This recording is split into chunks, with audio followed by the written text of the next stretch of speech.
حضرت موسیٰ علیہ السلام پر تورات نازل ہوئی۔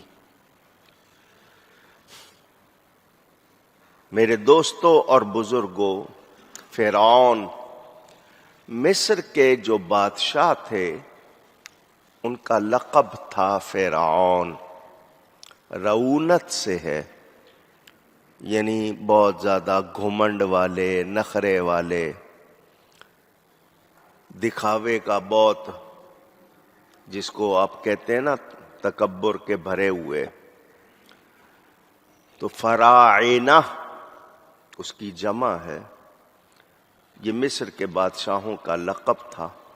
فرعون اس زمانے میں جو تھا، جس کا ذکر قرآن میں اللہ نے فرمایا ہے، یہ حضرت موسیٰ علیہ السلام کا زمانہ نبوت۔ اللہ تعالی نے کتاب نازل کی موسیٰ علیہ السلام پر، اور ہارون علیہ السلام جو موسیٰ علیہ السلام کے بھائی ہیں ان کو ان کا وزیر بنا دیا، کیونکہ حضرت موسیٰ نے اللہ کی بارگاہ میں عرض کی تھی کہ میرے بھائی کو میرا وزیر بنا دیں۔ کیا مطلب؟ کہ میں جو دعوت دوں گا، لوگوں کو دین کی طرف بلاؤں گا، اس میں یہ میرا ساتھ دے اور میرا ہاتھ بٹائے، معاونت کرے، تعاون کرے، مدد کرے۔ اللہ تعالی نے موسیٰ علیہ السلام کی دعا قبول فرمائی اور ان کے بھائی کو ان کا وزیر بنا دیا۔ یہاں ایک مسئلہ بتا دوں، چونکہ آج کل ختم نبوت کے حوالے سے آپ کے ملک میں بہت گفتگو ہو رہی ہے، تو یہ بہانہ بناتے ہیں تشریعی اور غیر تشریعی، کہ ایک نبی ہوتا ہے تشریعی اور ایک ہوتا ہے غیر تشریعی۔ کیا مطلب؟ کہ ایک شریعت والا ہوتا ہے اور دوسرا شریعت والا نہیں ہوتا، اس کا کام پہنچانا ہوتا ہے، لیکن شریعت والا ہر کوئی نہیں۔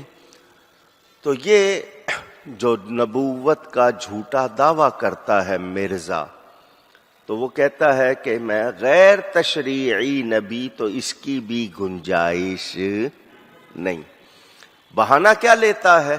کہ دیکھیں ہارون علیہ السلام تھے موسیٰ علیہ السلام کے ساتھ، تو ان کے لیے ثابت ہے کہ اللہ نے ان کو وزیر کیا، وہ نبی ہیں، تو وہ اس بہانے سے اپنے لیے جگہ بنانے کی کوشش کی اس نے، تو وہ بھی بتا دیا گیا کہ اس کی بھی کوئی گنجائش نہیں۔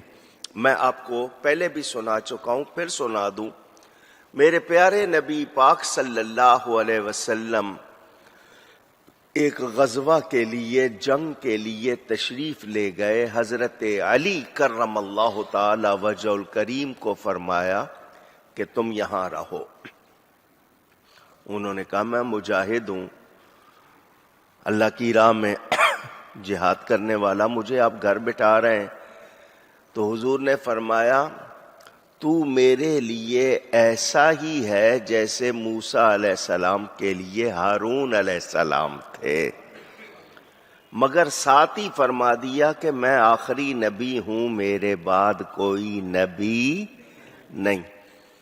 اب حضور صلی اللہ علیہ وسلم کا یہ فرمانا کہ تو میرے لیے ایسا ہی ہے جیسے موسیٰ علیہ السلام کے لیے ہارون علیہ السلام تھے، تو کوئی اس لفظ کو بنیاد بنا کر حضرت علی کے لیے نبوت نکالتا تو الفاظ موجود تھے، الفاظ موجود تھے، مگر نبی نے ساتھ ہی فرما دیا کہ میرے بعد کوئی نبی نہیں، میں آخری نبی ہوں، یعنی وہ سلسلہ بھی ختم۔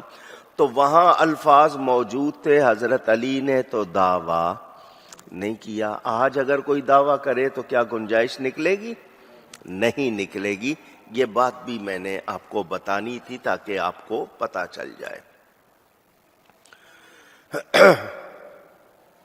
وزر، وزیر، میں نے آپ سے کہا بوجھ اٹھانے والا، مصیبت کے وقت جس کو کہا جائے کہ ساتھ دے، اور یہ بھی مانا کہ کوئی آپ کے لیے جائے پناہ، یعنی ایسی جگہ کہ آپ یا ایسا شخص جس کی وجہ سے آپ کو سہارا ہو سکے، اس کو وزیر کہتے ہیں۔ بوجھ اٹھانا میں نے آسان کر کے بتا دیا، یعنی مددگار بھی مانا ہوں گے، کارساز بھی ہوں گے، سہارا بھی ہوں گے، اور بوجھ اٹھانے کے، تعاون کرنے کے، مدد کرنے کے۔ حضرت ہارون علیہ السلام کو وزیر کہا گیا، حالانکہ وہ نبی تھے۔ اس معنی پر وہ موسیٰ علیہ السلام کے نبوت شریک تھے، تو پھر شرک پھر نبوت وزارت کے حوالے سے، مشارکت فی النبوت کہ بھئی اس طرح کی بات کرنا، وزارت کے حوالے سے کوئی اگر آج یہ کلام کرے تو اللہ تعالی نے ان کو کیا ہے، خود موسیٰ علیہ السلام نے ان کو اپنا وزیر نہیں ٹھہرا لیا، اللہ نے ان کو وزیر کیا، تو اب اعتراض کی گنجائش نہیں رہی۔ اللہ تعالی نے موسیٰ علیہ السلام پر تورات نازل کی، یہ اللہ کا کلام ہے۔ پہلی جتنی کتابیں میں نے آپ کو بتایا 104 صحیفے نازل ہوئے ہیں آسمان سے، پھر یاد کر لیں کتنے، 104 بڑے ہیں، تورات، زبور، انجیل اور قرآن۔ باقی جس طرح قرآن میں آتا ہے صحف ابراہیم و موسیٰ، اللہ تعالیٰ نے حضرت ابراہیم، حضرت ادریس پر صحیفے نازل کیے۔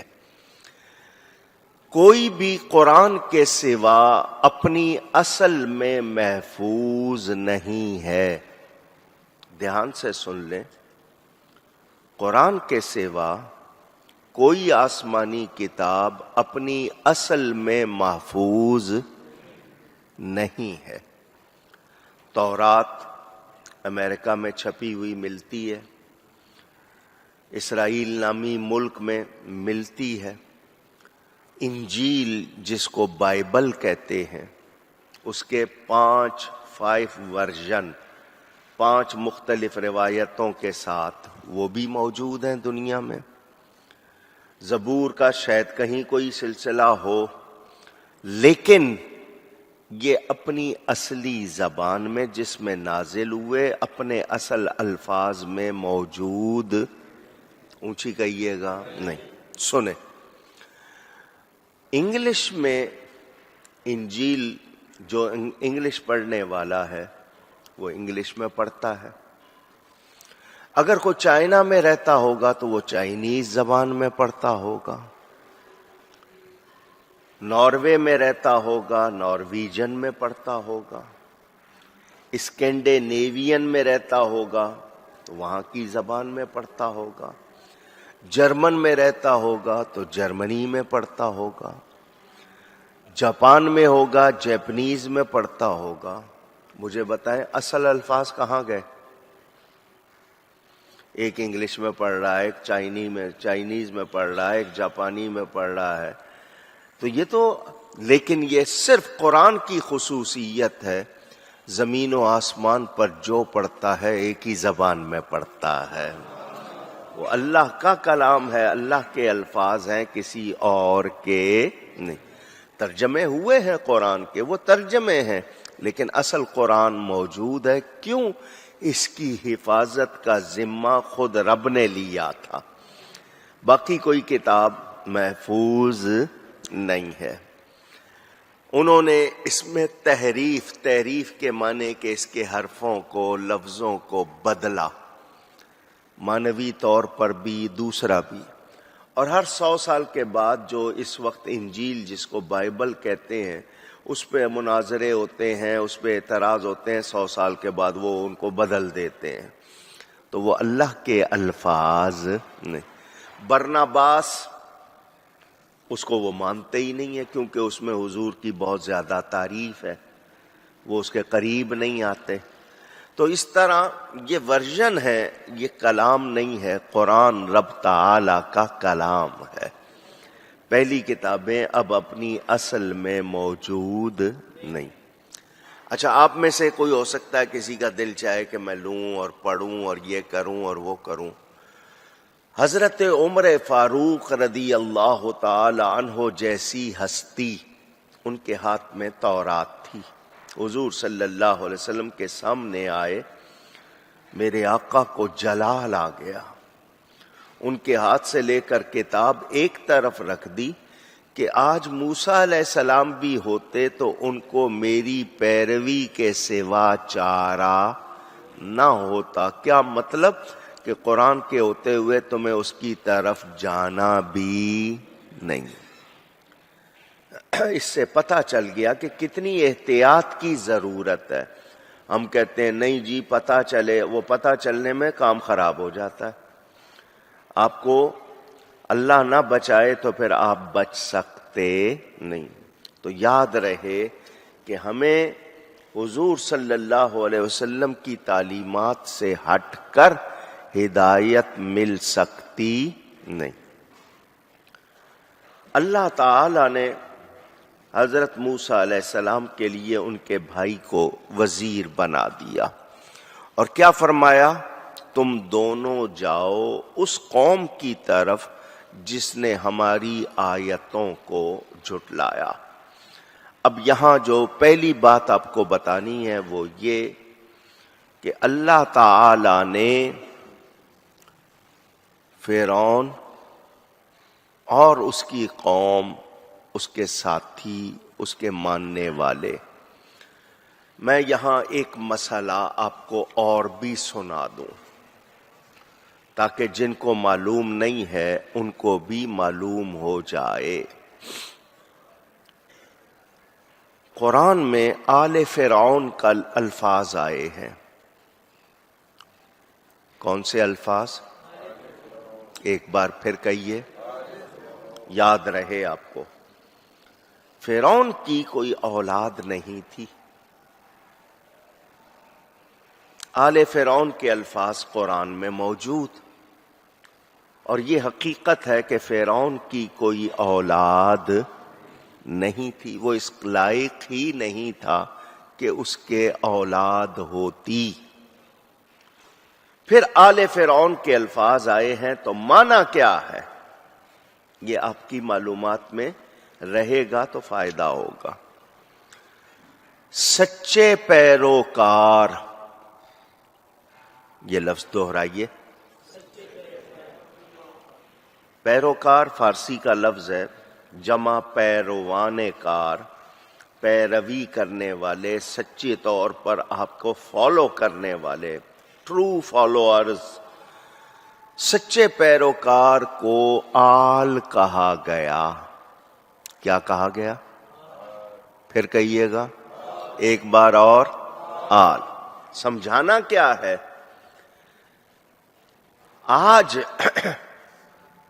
ہم درود شریف پڑھتے ہیں، اللہم صلی علی سیدنا و مولانا محمد و علی آل سیدنا و مولانا محمد۔ کچھ لوگ کہتے اس آل سے مراد صرف اولاد ہے، تو میں نے آپ کو یہی بتانا ہے کہ اس سے صرف اولاد مراد نہیں ہے، بلکہ آل کے لفظ میں نبی کا ہر غلام شامل ہے۔ اللہ یار،